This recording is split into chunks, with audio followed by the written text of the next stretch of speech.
नमस्कार बच्चों। आज हम आपको सुनाने जा रहे हैं एक रोमांचक और दिल छू लेने वाली कहानी, साहसी वीरू और उसके दोस्तों की। हर दिन की तरह जंगल बेहद शांत और सुंदर था। सूरज हल्का सा निकला था और उसकी सुनहरी किरणें पेड़ों के बीच से छनकर जमीन पर गिर रही थी। हवा में मिट्टी की खुशबू थी और दूर से बहती नदी का मीठा स्वर सुनाई दे रहा था। बड़े जानवर आराम से चारा चर रहे थे। हिरण हरी हरी पत्तियां तोड़ रहे थे, हाथी पास के तालाब से पानी पी रहे थे और जिराफ ऊंचे पत्ते चबा रहे थे। सब कुछ शांत और सुखद लग रहा था। थोड़ी ही दूरी पर छोटे जानवरों का खेल का मैदान था। घास नरम थी और हल्की हवा चेहरे को छूकर निकल रही थी। वीरू, मोंटी, चीकू, गोगो, तारा, गज्जू, रूबी और बबलू सब कूद रहे थे, मस्ती कर रहे थे और जोर जोर से हंस रहे थे। आज उनके साथ जंगल के राजा सिंहराज का बेटा रेयॉन भी खेल रहा था।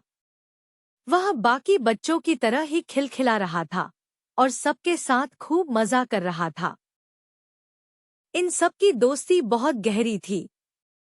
वे रोज मिलकर खेलते, खाना बांटते, झील में छपाछप करते और पेड़ों पर चढ़ने की प्रतियोगिता करते। रेयॉन को इन सबके साथ खेलना बहुत अच्छा लगता था, क्योंकि उनके बीच राजा या आम जानवर में कोई फर्क नहीं था। लेकिन उसी समय ऊपर आकाश में एक भूखा गिद्ध चक्कर लगा रहा था। वह बहुत बड़ा था, उसके पंखों की परछाई जमीन पर साफ दिख रही थी। उसकी तेज नजर नीचे खेल रहे जानवरों पर टिकी हुई थी। वह कई घंटों से भोजन की तलाश में था और नीचे खेलते नन्हे जानवर उसे आसान शिकार लग रहे थे। एकदम अचानक, बिना किसी चेतावनी के, गिद्ध तेजी से नीचे झपटा। बच्चों को कुछ समझ पाते उससे पहले ही उसने अपने तेज पंजों से रेयॉन को पकड़ लिया और आसमान में उठा लिया। रेयॉन डर से चिल्ला उठा। उसके दोस्त हक्के बक्के रह गए। वीरू और बाकी सभी बच्चे चीखते हुए गिद्ध को रोकने की कोशिश करते रहे, लेकिन गिद्ध बहुत ऊंचाई पर पहुंच चुका था। रेयॉन की चीख सुनकर बड़े जानवर भी दौड़कर आए। हाथियों ने अपनी सूंड ऊपर उठाकर गिद्ध को डराने की कोशिश की। हिरण उछल-उछलकर उसका पीछा करने लगे। कुछ बंदरों ने पेड़ों से पत्थर फेंके, लेकिन गिद्ध बहुत ऊंचा उड़ रहा था। सबकी कोशिशें बेकार जा रही थी। हर कोई हेल्पलेस महसूस कर रहा था। थोड़ी ही देर में यह भयानक खबर जंगल के राजा सिंहराज तक पहुंची। उनका चेहरा सुन्न पड़ गया। अगले ही पल जंगल उनकी गर्जना से कांप उठा। अपने बेटे के खतरे में होने की बात से उनका दिल टूट गया था। उनकी हर सांस में बेचैनी और गुस्सा झलक रहा था। सभी जानवर बड़ी सभा में इकट्ठे हुए। सबने मिलकर हर दिशा में रेयॉन को ढूंढना शुरू किया। कोई नदी किनारे गया, किसी ने झाड़ियों के बीच खोजा, कोई पहाड़ी रास्ते पर गया। लेकिन कई घंटों की तलाश के बाद भी रेयॉन नहीं मिला। जंगल की हवा में डर फैल गया था। जब सारे जानवर हार मानकर उदास बैठे थे, तब वीरू आगे आया। उसकी आंखों में डर नहीं, बल्कि दृढ़ता थी। उसने कहा कि वह और उसके दोस्त रेयॉन को जरूर ढूंढेंगे। मोंटी, चीकू, गोगो, तारा, गज्जू, रूबी और बबलू सब एक एक करके वीरू के पास खड़े हो गए। उन्होंने ठान लिया कि वे रेयॉन को वापस लाए बिना नहीं लौटेंगे। सभी ने अपने छोटे छोटे पांव से यात्रा शुरू की। जंगल की पगडंडी पर हल्की धुंध थी। रास्ता आसान नहीं था। कभी ऊंचे पत्थर थे, कभी घने पेड़ जिनके बीच से निकलना मुश्किल था। लेकिन हर कदम के साथ उनका संकल्प बढ़ रहा था। कुछ दूर पहुंचकर तारा अचानक रुकी। वह पेड़ की ओर देखकर कुछ महसूस करने लगी। उसकी जन्म से मिली जादुई शक्ति ने उसे बताया कि गिद्ध एक दूर की पहाड़ी पर रुका है और वही उसने रेयॉन को कैद किया हुआ है। तारा ने उस दिशा की ओर इशारा किया। अब सबको रास्ता पता चल चुका था।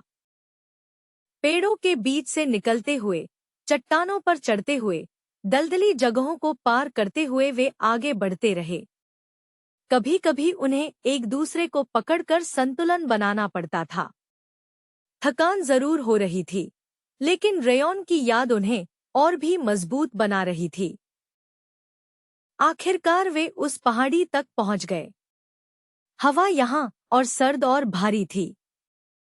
चारों तरफ बड़े बड़े सूखे पेड़ थे। माहौल डरावना था। कहीं दूर गिद्ध के पंखों की आवाज गूंज रही थी। सभी चुपचाप आगे बढ़ने लगे। ऊपर एक बड़े सूखे पेड़ की फूटी हुई डाल पर रेयॉन बैठा था। उसका चेहरा घबराया हुआ था, आंखें रोने से लाल थीं। जैसे ही उसने अपने दोस्तों को देखा, उसके चेहरे पर उम्मीद की चमक आ गई। वीरू धीरे धीरे पेड़ पर चढ़ने लगा। नीचे उसके दोस्त उसका हौसला बढ़ा रहे थे। पेड़ की डालियां कमजोर थी और हल्की सी गलती भी भारी पड़ सकती थी। लेकिन वीरू सावधानी से आगे बढ़ता गया, एक एक इंच करके। जैसे ही वीरू रेयॉन के पास पहुंचने वाला था, तभी हवा में एक तेज आवाज गूंजी। गिद्ध वापस आ चुका था। वह तेजी से नीचे आया और अपने पंख फैलाकर उन सबको धमकाने लगा।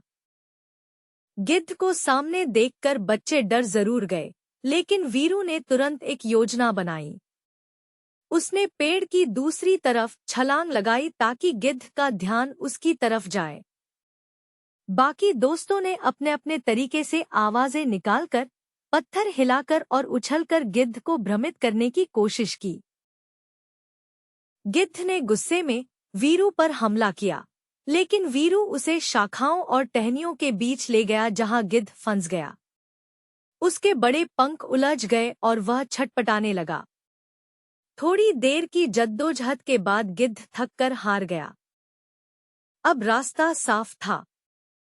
वीरू ने ऊपर चढ़कर रेयॉन को पकड़कर बाहर निकाला।